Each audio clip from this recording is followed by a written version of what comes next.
Hello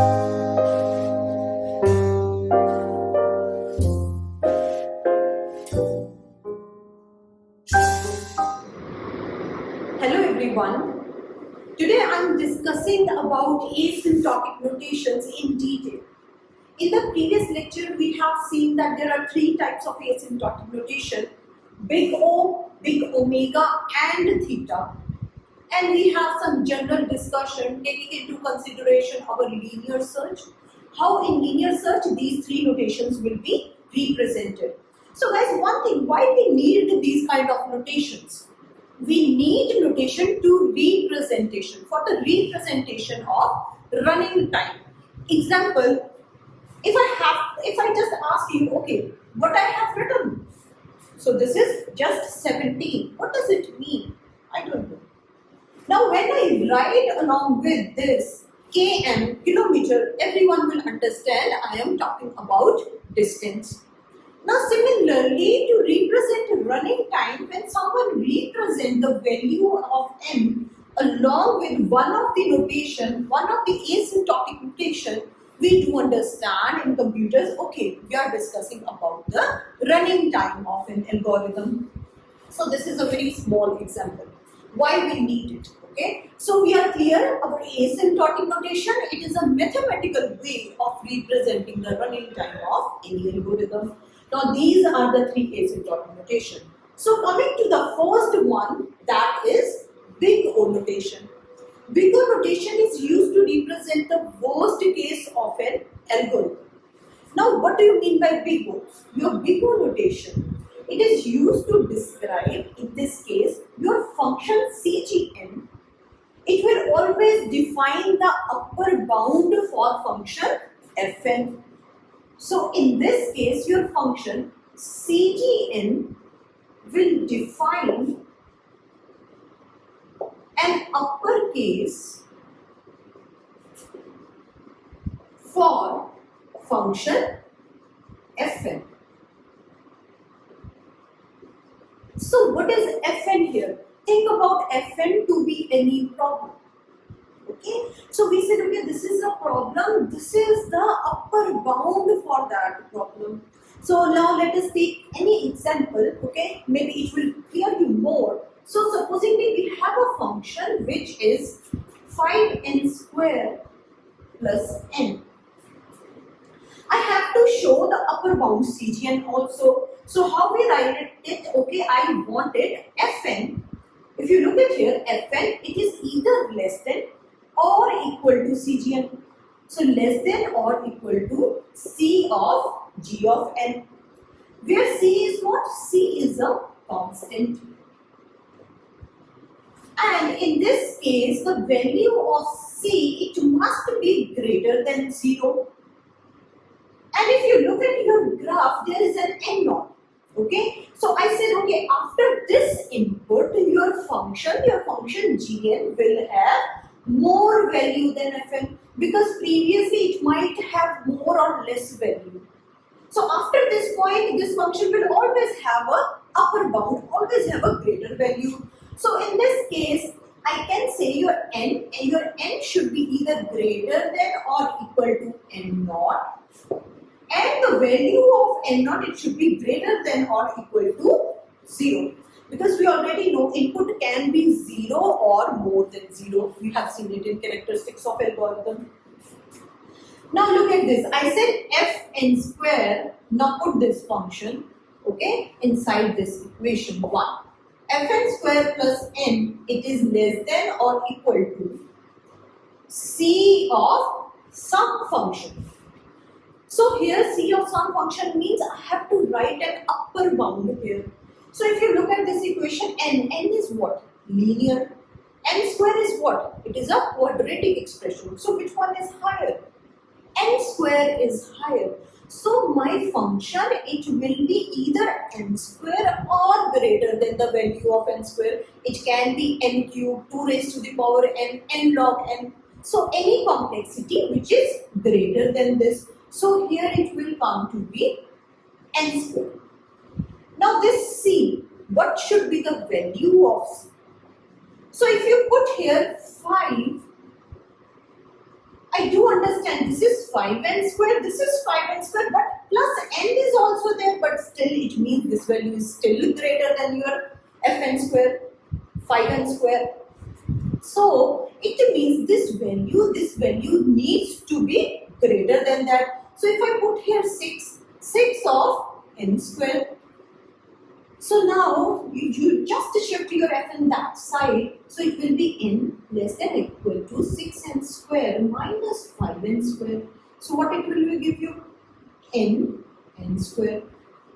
Divide by 1. Divide by n both sides. So I divided by n on both sides. It is 1 and this will give you n. So it means for every value of n which is greater than or equal to 1, your function gn will always be greater.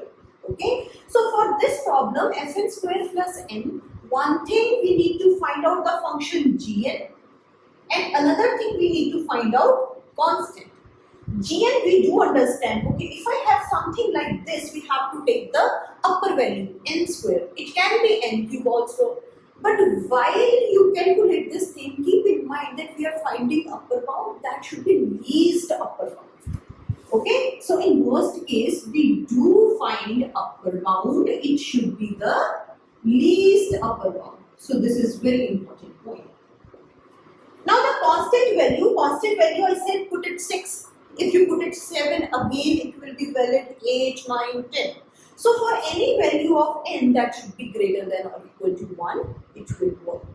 So this is what big O notation is. Now we will be discussing about big omega notation. So big omega notation that is used for best case.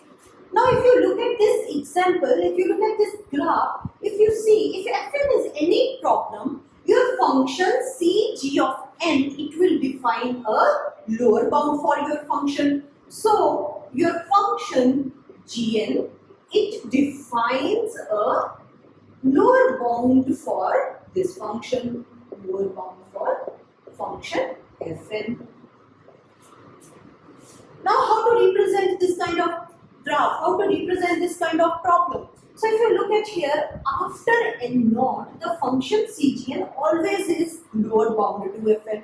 So can we write it like this, that fn, it is greater than or equal to c of gn. Where your c is what we already seen, c is a constant value. And the value of c, it should be greater than or equal to 0.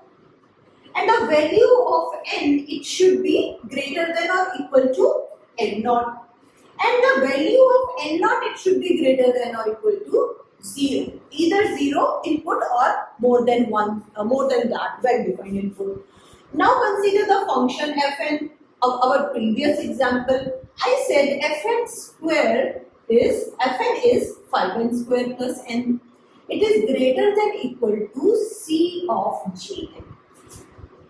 Now gn should be which function?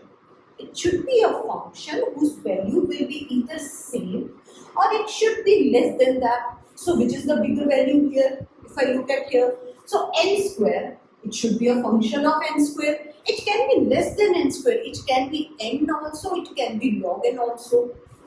Now what should be the value of constant? In big O, I said, okay, I cannot put a value 5 here because if I put a value 5n square, this will be greater by plus n because 5n square is already there n. So now if I put the constant value to 5n square in this case, it is clear that this is 5n square and 5n square. So this function is greater by value n, that is plus n. Now calculate n. N should be greater than 5n square minus 5n square will be 0.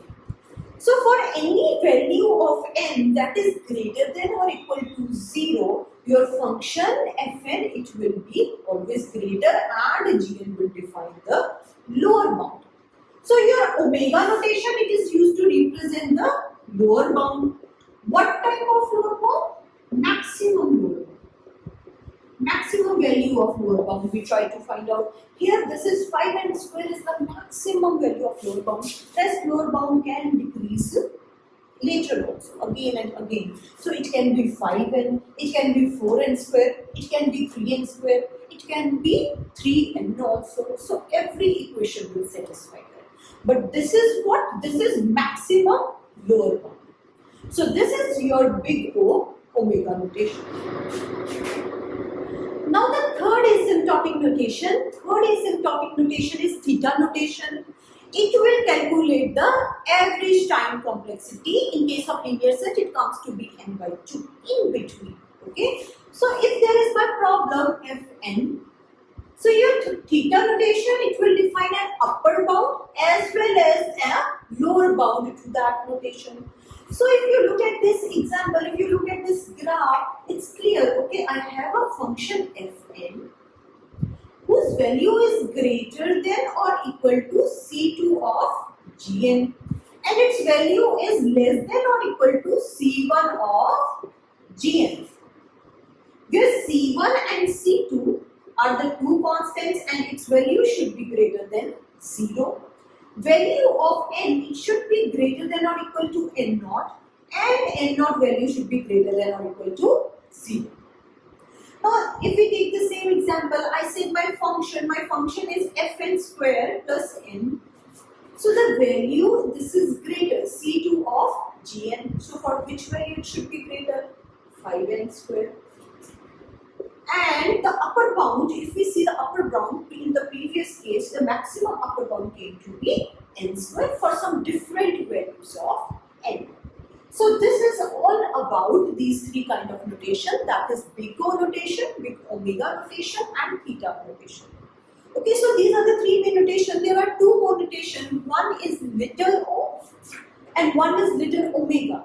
So what is the difference in case of little o? Because in big O notation, what we say our function fn, it should be such that it is less than or equal to C of Gn. So if it is the case of little o, only this equality sign will be removed. Similarly, in case of big omega notation, what we say that our function fn, it is greater than or equal to Cgn. So in little omega, equality sign will be removed.